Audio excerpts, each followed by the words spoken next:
Halo, selamat pagi. Salam sehat untuk kita semua ya. Ibu harap anak-anak ibu semuanya dalam keadaan sehat dan tetap semangat ya.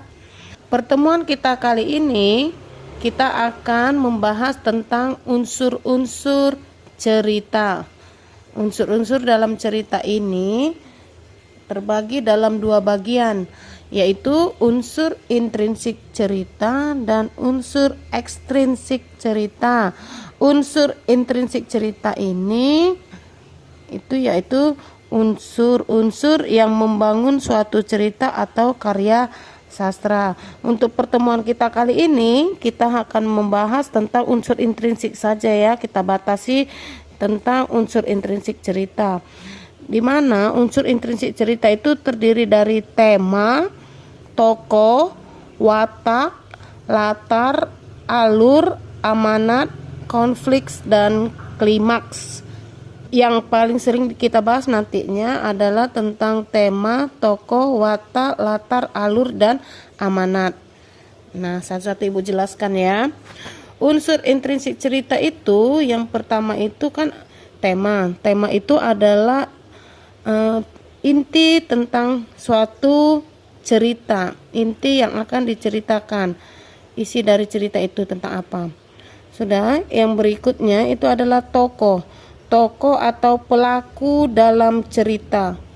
Tokoh atau pelaku dalam cerita ini dibagi dalam dua bagian, ada disebut sebagai tokoh utama dan tokoh pendamping. Berdasarkan wataknya, tokoh itu dibagi lagi menjadi dua bagian, yaitu tokoh protagonis dan tokoh antagonis. Kalau di dalam cerita itu, tokoh itu ada wataknya, ada dua yang digambarkan di situ, yaitu yang bersifat protagonis dan antagonis. Tokoh protagonis itu adalah tokoh yang berwatak baik atau dia yang berperan sebagai tokoh utama dalam suatu cerita atau karya sastra. Sementara itu, tokoh antagonis adalah tokoh yang berwatak jahat atau dia menjadi penentang dari tokoh utama.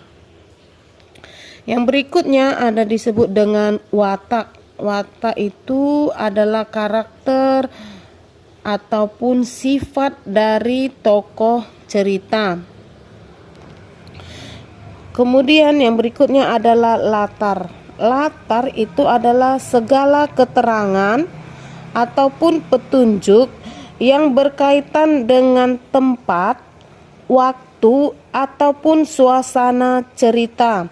Jadi latar ini dibagi ke dalam tiga bagian, yaitu latar tempat, yaitu latar yang menunjukkan tempat terjadinya peristiwa.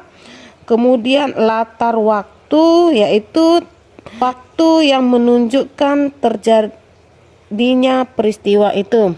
Kemudian ada yang disebut dengan latar suasana, yaitu hal-hal atau keadaan ataupun suasana yang terjadi di dalam cerita. Berikutnya adalah alur. Alur atau jalan cerita ini dibagi ke dalam tiga bagian, yaitu alur maju, alur mundur, dan alur campuran. Alur maju itu sendiri artinya adalah jalan cerita yang dimulai dari awal sampai akhir cerita. Contohnya misalnya cerita tentang perjalanan hidup seorang tokoh yang dimulai dari waktu dia masih anak-anak sampai ke masa tuanya. Itu yang disebut alur maju. Kalau alur mundur itu adalah kilas balik atau alur mundur. Maksudnya kilas balik ini cerita itu misalnya tentang seseorang yang bercerita tentang masa lalunya. Kemudian alur campuran ini adalah jalan cerita yang berisi tentang cerita di masa lalu dan cerita yang terjadi saat ini dan yang akan datang. Yang terakhir itu yang akan kita bahas pada pertemuan kita kali ini dari unsur intrinsik cerita ini adalah tentang amanat atau pesan. Amanat atau pesan dari sebuah cerita bisa juga itu kita sebut sebagai kesimpulan dari cerita ataupun karya sastra. Nah, unsur-unsur intrinsik cerita ini yang lainnya ada lagi, Bu. Ada yang disebut dengan konflik dan klimaks. Tapi ini nanti akan kita bahas ketika kita masuk di kelas 5 dan kelas 6. Agar anak-anak lebih memahami tentang unsur intrinsik cerita ini, perhatikan video berikut ini. Gajah kecil yang putus asa. Di sebuah hutan ada seekor gajah yang sedang menangis. Dia bernama Kinot. Dia menangis karena memperhatikan temannya yang sedang bermain bola. Temannya itu seekor monyet yang bernama Nyet-Nyet. Tiba-tiba Nyet-Nyet kaget mendengar suara tangisan.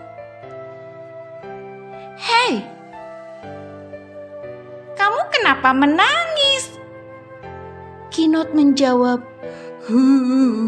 "Aku tak bisa menendang bola sejauh yang kau tendang. Kakiku pendek dan besar." Nyet-Nyet tersenyum. "Oh, coba pakai belalaimu. Bisa tidak?" Kinot berusaha menendang dengan belalainya. Tapi lagi-lagi Kinot menangis. "Tetap tidak bisa, Nyet-Nyet."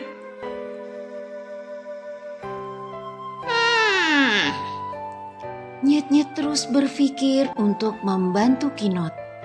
Akhirnya Nyet-Nyet memberi saran kepada Kinot. "Bagaimana kalau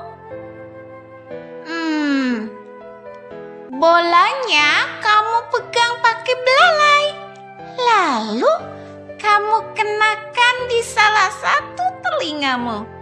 Gerakan telingamu dengan sedikit menggelengkan kepala, lalu tendang yang kuat." Kinot mencoba dan terus mencoba. Dan akhirnya berhasil. Mereka berdua sangat senang. Kini Kinot tidak lagi menangis dan mereka pun akhirnya bermain bola bersama-sama. Kamu sudah menyaksikan video tersebut kan? Nah, kali ini kita akan melihat unsur-unsur intrinsik dari cerita tersebut. Yang pertama adalah tema.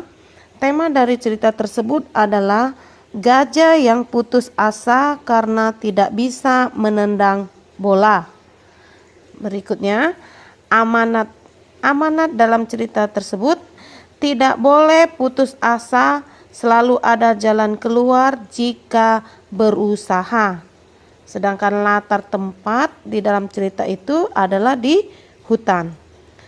Tokoh dalam cerita kita yaitu tokoh utamanya Kinot dan tokoh pendampingnya adalah Nyet-Nyet. Alur atau plot dalam cerita tersebut adalah alur maju.